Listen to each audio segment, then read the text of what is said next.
Hello friends, सहारा refund portal पर हो रही गड़बड़ी को लेकर बहुत सारे दर्शकों ने मैसेज किया है। बहुत सारे दर्शकों का कहना है कि उन्होंने सही फॉर्म भरा था, फिर भी उनका डिफिशिएंसी का मैसेज आया है। दोस्तों, आज का मैं यह वीडियो उन दर्शकों के लिए बना रहा हूं जिन्होंने कमेंट करके अपनी समस्या हमें बताई है और उसका समाधान पूछा है। आज का यह वीडियो मुख्य रूप से उन दर्शकों के लिए है जिन लोगों को डिफिशिएंसी का मैसेज आया है और स्टेटस चेक करने पर उन लोगों को उसका रीज़न बताया गया है। तो दोस्तों, अगर आपका भी डिफिशिएंसीज कम्युनिकेटेड का मैसेज आया है और आपको अभी तक 10,000 रुपये रिफ़ंड नहीं आए हैं, तब यह वीडियो आपके लिए है। क्योंकि इस वीडियो में डिफिशिएंसीज का मैसेज क्यों आया है, डिफिशिएंसीज कम्युनिकेटेड का मैसेज क्यों आया है, उसका कारण क्या है, समाधान क्या है, और साथ ही साथ मैं अंत में यह भी बताऊंगा कि अब आप क्या कर सकते हैं, क्या करें कि जिससे कि आपको आपका रिफ़ंड मिल सके।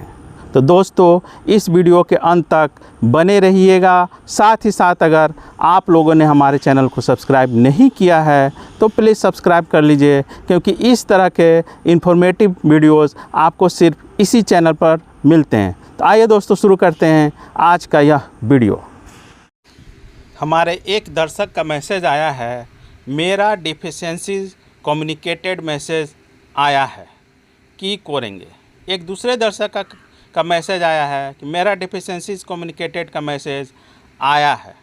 तो दोस्तों, अगर आप लोगों को भी इसी तरह का मैसेज आया है, तब आप क्या कीजिए, लॉगिन में, जमाकर्ता लॉगिन में जाइए। वहाँ आपको देखिएगा, अगर लॉगिन करते हैं आपको डिफिशिएंसीज का मैसेज आया है, तब आपको खोलने पर आप देखिएगा कि आपको इस तरह का इंटरफेस दिखेगा जिसमें डिफिशिएंसीज का कारण भी बताया गया है। देखिए, जैसे कि ये दर्शक का है जिसमें उन्होंने लिखा है कि जिसमें कारण बताया गया है कि जमाकर्ता के द्वारा, देखिए जैसे कि इसमें लिखा गया है कि खाता खोलने सदस्यता फॉर्म की स्कैन की गई छवियां सोसाइटी के पास आसानी से उपलब्ध नहीं है।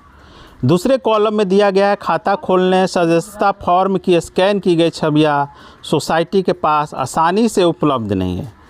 तो इसमें कहा गया है कि जो आपने डॉक्यूमेंट अपलोड किया है उसकी जो क्वालिटी है वो सही नहीं है, जो मिसमैच कर रही है, मैच नहीं कर रही है, इसलिए इस तरह का मैसेज आया है। जो नीचे में एक और कारण बताया गया है जिसमें कहा गया है कि दावेदार जमाकर्ता का विवरण सहारा सोसाइटी डेटाबेस में नहीं है या सोसाइटी का सदस्य नहीं है।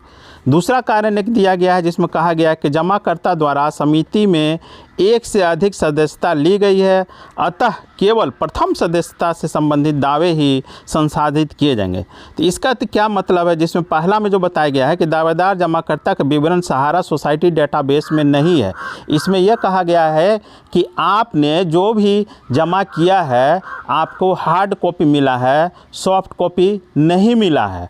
और जो डाटाबेस है जो इसमें बताया गया है, इसके अनुसार आपका जो भी डिटेल है, चाहे आपका जो बॉन्ड का डिटेल है या फिर जो आपका सदस्यता संख्या है, उसका डाटाबेस जो है सोसाइटी का, मतलब CRCS पोर्टल, सहारा पोर्टल के पास जो डाटाबेस है उसमें आपका डाटाबेस उपलब्ध नहीं है। तो इसमें क्या हुआ, जब आपने पैसा जमा किया तो आपका जो सेक्टर ऑफिस या ब्रांच ऑफिस था उसने वो डाटा सहारा रिफ़ंड पोर्टल के डाटा के पास अभी नहीं भेजा है। इस कारण से आपके रिफ़ंड को डिफिशिएंसी में डाला गया है। दूसरा जो कारण बताया गया है उसमें यह कहा गया है कि जमाकर्ता द्वारा सोसाइटी में एक से अधिक सदस्यता ली गई है, अतः केवल प्रथम सदस्यता से संबंधित दावे का ही संसाधित किया जाएगा। इसमें क्या हुआ था कि शुरू में बहुत सारे लोगों ने 2, 3, 4, 5 सदस्यता ली थी। इसमें क्या हुआ था कि जब शुरू में सहारा ने क्या किया था, जब सदस्य बनाना शुरू किया तो एक ही व्यक्ति का 3, 4, 5 सदस्य, एक ही व्यक्ति को 3, 4 बार सदस्य बनाया गया। जब भी वो अपना पैसा जमा करने जाता है उसको नई सदस्यता नंबर दी जाती थी 10 रुपये का शुल्क लेकर।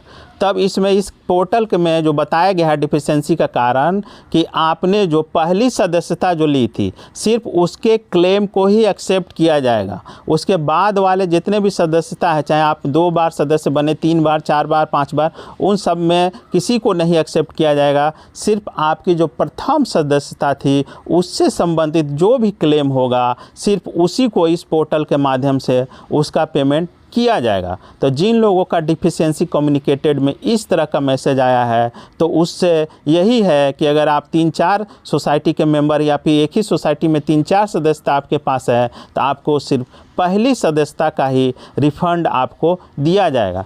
दोस्तों, डिफिशेंसीज कम्युनिकेटेड का इस तरह का मैसेज बहुत सारे सदस्यों को आया है, हालांकि उनकी कोई गलती नहीं है। यह सारी गलती सहारा के अधिकारियों का है, क्योंकि उन्होंने ही एक ही व्यक्ति को 3, 4, 5, 10 सदस्य तक बनाया और जब अब रिफंड देने की बारी आई तो उसके लिए अब रिजेक्ट किया जा रहा है। दोस्तों, इसमें यह भी है कि देखिए एक तरह का जो डिफिशेंसीज का ये जो कम्युनिकेट मैंने स्क्रीन पर दिखाया है, डिफिशेंसीज कम्युनिकेटेड का मैसेज आया है। इस तरह का बहुत सारे लोगों का जो मैसेज आ रहा है। एक दर्शक ने लिखा है कि पोर्टल पर डिफिशेंसीज कम्युनिकेटेड शो कर रहा है, इसके पहले अंडर प्रोसेसिंग शो कर रहा था, इसका क्या मतलब? तो दोस्तों, क्या हुआ कि शुरू में क्या हुआ, आपका जो फॉर्म चेक किया जा रहा था, आपका जो क्लेम चेक किया जा रहा था, तब उसको अंडर प्रोसेस दिखाया जा रहा था, मतलब आपकी जांच की जा रही है। लेकिन अब अंडर प्रोसेस की प्रक्रिया कंप्लीट हो गई है और उनको डिफिशेंसीज कम्युनिकेटेड का मैसेज दिया गया है, जो आप स्टेटस में चेक कर सकते हैं। इसमें एक और मैसेज है कि मेरा सब डॉक्यूमेंट सही है, फिर भी डिफिशेंसी मैसेज आया है, रिजेक्ट कर दिया गया है। कारण क्या है? तो दोस्तों, ऐसा इसलिए है कि आपने जो भी क्लेम अपलोड किया है उसका मिलान सहारा के ऑफिस में जो डॉक्यूमेंट है उससे नहीं हो पा रहा है, या फिर आपने कुछ गलती भरी होगी, या फिर सारा आपका डॉक्यूमेंट है वो अपलोड नहीं है CRCS सहारा पोर्टल पर। इस कारण से आपको डिफिशेंसीज का मैसेज आया है और रिजेक्ट किया गया है। अब आप क्या करेंगे इसको मैं आगे बताऊंगा। एक दोस्त ने मैसेज किया है कि the society has not uploaded the scanned copy of membership application form, member account opening form, please contact the concern society. ये मैसेज आया है। ऐसा ही एक दूसरे दर्शक को भी आया है। तो ये जो मैसेज आया है ये वही कारण है कि आपने जो भी किया है, जो ब्रांच ऑफिस या सेक्टर ऑफिस में आपने जो एप्लीकेशन फॉर्म भरा था उसका अभी तक डिजिटल डॉक्यूमेंटेशन सहारा रिफंड पोर्टल के पास अवेलेबल नहीं है। इस कारण से आपके क्लेम को रिजेक्ट किया जा रहा है। अब बात ये उठता है, देखिए एक और दर्शक ने भेजा है, उसने कहा है कि दावेदार जमाकर्ता का विवरण सहारा सोसाइटी डाटाबेस में नहीं है, सोसाइटी का सदस्य नहीं है, जमाकर्ता द्वारा समिति में एक से अधिक सदस्यता ली गई है, तब केवल प्रथम सदस्यता संबंधित दावे किए जाएंगे। तो ये सब जो कारण है, आप देख सकते हैं क्या क्या कारण दिए गए हैं। तो ये सब जो कारण है, बहुत सारे दर्शकों को इस तरह के कारण बता के उनके क्लेम को रिजेक्ट किया जा रहा है। अगर आपका भी इसी तरह का क्लेम है रिजेक्शन आया है, तब आप अपने स्टेटस में जाएं और स्टेटस में चेक करें कि आपको किस कारण से डिफिशेंसीज कम्युनिकेटेड का मैसेज दिया गया है।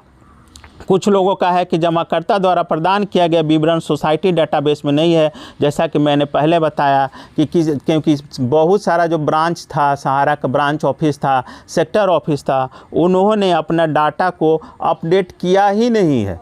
पोर्टल तो खुल गया लेकिन पोर्टल पर उन्होंने उसको डिजिटल रूप में प्रेजेंट नहीं किया। अपना डॉक्यूमेंटेशन आपका अभी भी हार्ड कॉपी के रूप में सहारा के ब्रांच ऑफिस या सेक्टर ऑफिस में पड़ा हुआ है, जिस कारण से आपका डाटाबेस सहारा रिफंड पोर्टल CRCS के पास नहीं है। इसलिए आपको कम्युनिकेटेड डिफिशेंसीज कम्युनिकेटेड का मैसेज आ रहा है। तो इसका देखिए दोस्तों, एक ही उपाय है कि आप तुरंत से तुरंत, अगर आपको इस तरह का मैसेज आया है, तब आप तुरंत से तुरंत सहारा के ब्रांच ऑफिस या सेक्टर ऑफिस में जाएं और वहां जाकर जांच करें कि आपका जो भी बॉन्ड था या सदस्यता से संबंधित जो भी था, जो भी डॉक्यूमेंट था, उसको सहारा रिफंड पोर्टल पर डिजिटल रूप में अपलोड किया गया है कि नहीं किया गया है।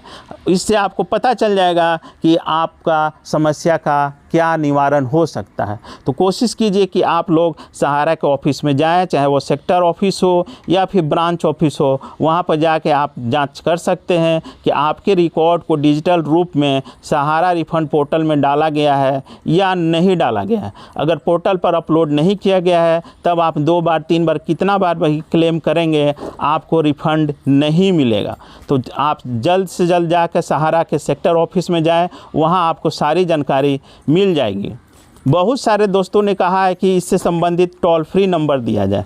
तो दोस्तों, अगर आपने क्लेम किया है और आपका क्लेम को एक्सेप्ट नहीं किया गया है, रिजेक्ट किया गया है, या फिर किसी भी प्रकार की आप जानकारी चाहते हैं, तो आप स्क्रीन पर देख सकते हैं कि सहारा रिफंड पोर्टल से संबंधित जो टोल फ्री नंबर है, आप इसको नोट कर लीजिए। आप इस टोल फ्री नंबर पर कॉल करके अपने रिफंड से संबंधित जानकारी ले सकते हैं। इसके अलावा जो कारण है, अभी तक आप लोगों को जो डिफिशेंसीज कम्युनिकेटेड का जो मैसेज आया है, जिन लोगों का रिजेक्ट किया जा चुका है, उसके लिए जमाकर्ता लॉगिन के पेज पर अगर आप जाते हैं तो आपको इस प्रकार का एक मैसेज दिखेगा नीचे में, जिसमें बताया गया है कि अगर आपका क्लेम को रिजेक्ट किया गया है तब आप रिजेक्ट करने की तिथि से 30 दिन के बाद पुनः आप क्लेम कर सकते हैं, अर्थात आप दोबारा उस कमी को दूर करके अपना रिफ़ंड पाने के लिए क्लेम कर सकते हैं। तो दोस्तों, ये है आपका समाधान। आज का ये वीडियो आपको कैसा लगा कमेंट करके